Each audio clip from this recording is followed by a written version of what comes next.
રાષ્ટ્રીય શૈક્ષિક મહાસંઘ અરવલ્લી જિલ્લાના આહવાને વર્ષ 2010 પહેલા નિયુક્ત થયેલા અને વર્ષોથી શિક્ષણ કાર્યમાં સક્રિય શિક્ષકોએ ટેટ પરીક્ષાની ફરજિયાતતાના વિરોધમાં મોડાસા ખાતે ઓધારી મંદિરે વિરોધ પ્રદર્શન અને ધરણા કર્યા હતા। આ પ્રસંગે અંદાજે 400 જેટલા શિક્ષકોએ એકત્રિત થઈને સૂત્રોચ્ચાર અને રામધૂન સાથે પોતાની વિરોધ નોંધાવ્યો હતો। શિક્ષકોએ જણાવ્યું કે સુપ્રીમ કોર્ટના આદેશને અનુસરીને વર્ષ 2010 પહેલા નિયમાનુસાર ભરતી થયેલા શિક્ષકો માટે ટેટ પાસ કરવાની ફરજિયાતતા તેમના લાંબા અનુભવ અને સેવાનું અપમાન છે। શિક્ષકોની મુખ્ય માંગણીઓ વર્ષ 2010 પહેલા નિયુક્ત થયેલા તમામ શિક્ષકોને ટેટ પરીક્ષામાંથી કાયમી મુક્તિ આપવામાં આવે, તેમની નોકરીની સુરક્ષા અને વરિષ્ઠતા જળવાઈ રહે તે માટે કેન્દ્ર તેમજ રાજ્ય સરકાર તાત્કાલિક કાયદાકીય સુધારા કરે, અનુભવી શિક્ષકોની નોકરી અને વરિષ્ઠતા જોખમમાં ન મૂકવામાં આવે। પ્રદર્શન બાદ અરવલ્લી જિલ્લા પ્રાથમિક શૈક્ષિક મહાસંઘના પ્રતિનિધિમંડળે જિલ્લા કલેક્ટરને આવેદનપત્ર સુપ્રત કરીને આ મુદ્દે તાત્કાલિક હલ આપવા સરકાર સમક્ષ રજૂઆત કરી હતી।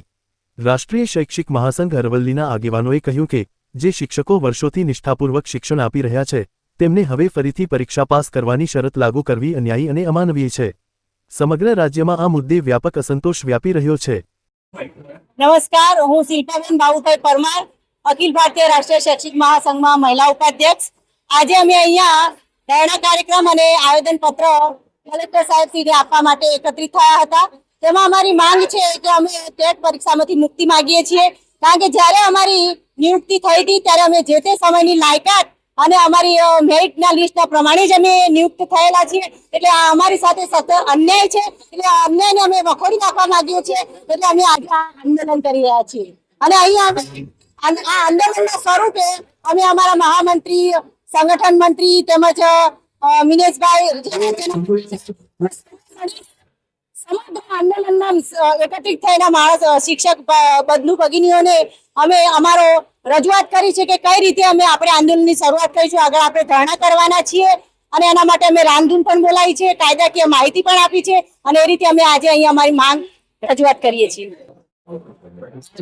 અખિલ ભારતીય રાષ્ટ્રીય શૈક્ષિક મહાસંઘ અરવલ્લી દ્વારા જે ટેટ પરીક્ષા બાબતે જે હાલ એક ચુકાદો આવેલો છે તે અંતર્ગત આ ચુકાદો વર્ષ 2010 અને તે અગાઉ ભરતી થયેલા શિક્ષકો ઉપર લાગુ ન પાડવામાં આવે તથા આની જે અસરો થવાની છે તે અગાઉ નિયમ આવતા પહેલા જે ભરતી થયેલા છે એ શિક્ષકો ઉપર લાગુ ન પડે એવું બંધારણે પણ સૂચવ્યું છે।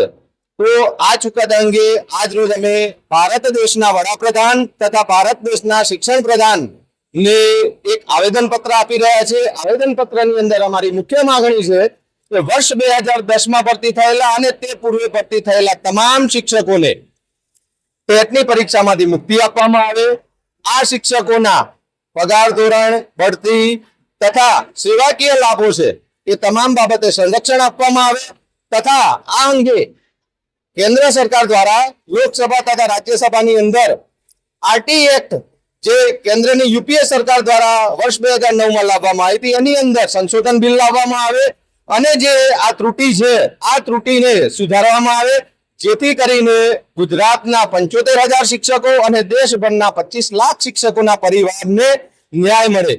જો સરકાર દ્વારા અમે આજ રોજ આ ધરણાના માધ્યમથી સરકારશ્રીને એક અમારો અવાજ પહોંચાડી રહ્યા છે।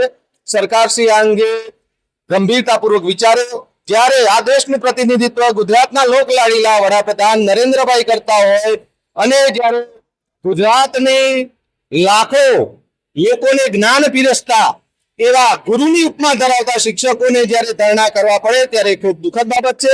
માનનીય વડાપ્રધાનશ્રીને વિનંતી કે આ અંગે જરૂરી કાર્યવાહી કરી અધિનિયમ લાવે અને સંસદમાં બિલ પસાર કરી અને સર્વ શિક્ષકોને અભયદાન આપે। અસ્તુ, ભારત માતા કી જય, વંદે માતરમ।